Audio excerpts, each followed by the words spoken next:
నమ్మకం మనిషి జీవితాన్ని మార్చేస్తుంది. రెండు రకాలుగా నమ్మొచ్చు. లేని దాన్ని నేను నమ్ముతున్నాను అని చెప్పేసి మనం నమ్ముతున్నట్టు ప్రూఫ్ గా ఏదో ఒక రోజు ఆదివారం రోజు వెళ్ళిపోయి ప్రార్థన చేసి మళ్ళీ ఇంటికి వచ్చి హాయిగా పడుకుని మనం క్రైస్తవులు అని చూపించుకోవడానికి ఒక బైబిల్ ఒకటి ఇంట్లో పెట్టుకుంటే సరిపోతుంది. ఒక వే ఆఫ్ నమ్మకం. రెండో విధానమైన నమ్మకం ఏంటంటే నమ్మిన దాన్ని గట్టిగా పట్టుకుని దానికోసం పోరాడుతూ దాని గురించి ఆలోచిస్తూ ధ్యానిస్తూ ప్రార్థిస్తూ విశ్వాస జీవితాన్ని కొనసాగిస్తూ ముందుకెళ్ళడం. యేసుక్రీస్తు వారు చనిపోయారనేది ఎంత నిజమో ఆయన తిరిగి లేచాడనేది అంతే నిజం. మనము పాపులుగా చనిపోయాం అనేది ఎంత నిజమో నీతిమంతులుగా జీవించడం అనేది కూడా అంతే నిజముగా మనం లోకానికి చూపించాలి. రోమిలికి రాసిన పత్రిక 6వ అధ్యాయం 8వ వచనంలో మనం క్రీస్తుతో కూడా చనిపోయిన ఎడల మృతుల్లో నుండి లేచిన క్రీస్తు ఇకను చనిపోడని మరణమునకు ఇకను ఆయన మీద ప్రభుత్వం లేదని ఎరిగి ఆయనతో కూడా జీవించుదమని నమ్ముచున్నాము. నేనేమని నమ్ముతున్నానంటే యేసుక్రీస్తు వారు చనిపోయారు, తిరిగి లేచారు. ఆయన ఇంకా మళ్ళీ చనిపోడు. నాలో ఉన్న పాప మనిషి చనిపోయాడు,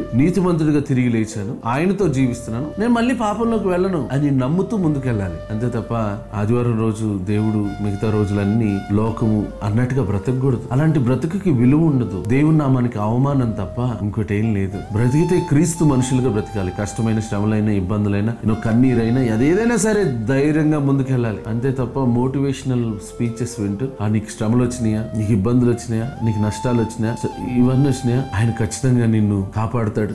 హౌ మెనీ డేస్ ఇలా ఎన్ని రోజులు మనం మోటివేషనల్ స్పీచెస్ తోటి ముందుకెళ్తాం? మన దేవుడికి అసాధ్యమైంది ఏది లేదు. కాబట్టి కష్టాల్లో శ్రమలో సంతోషించాలి. శ్రమ వచ్చినప్పుడే ఎక్కువ సంతోషించాలి. ఎందుకంటే మన దేవుడు ఎలాంటి వాడో ప్రూవ్ చేసుకునే టైం వచ్చింది. మీకు ఒకటి చెప్పనా, ఈ లోకంలో గొప్పవారు గొప్ప శ్రమలు అనుభవిస్తూ ఉంటారు. డబ్బు విధంగా ఫైనాన్షియల్ గా కావచ్చు, అది మనుషుల విషయంలో కావచ్చు. ఎక్కువ మందిని మెయింటైన్ చేయగలిగిన వాళ్ళు బాస్ అవుతారు. ఎక్కువ సమస్యలను ఫేస్ చేయగలిగిన వాళ్ళు ఉన్నతమైన స్థితిలో ఉంటారు. చీఫ్ మినిస్టర్ అంటే చిన్న విషయమా? అనేకమైన ఎమ్మెల్యేలు అవి.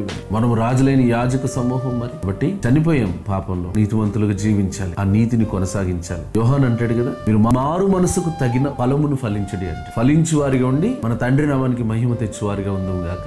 God bless you.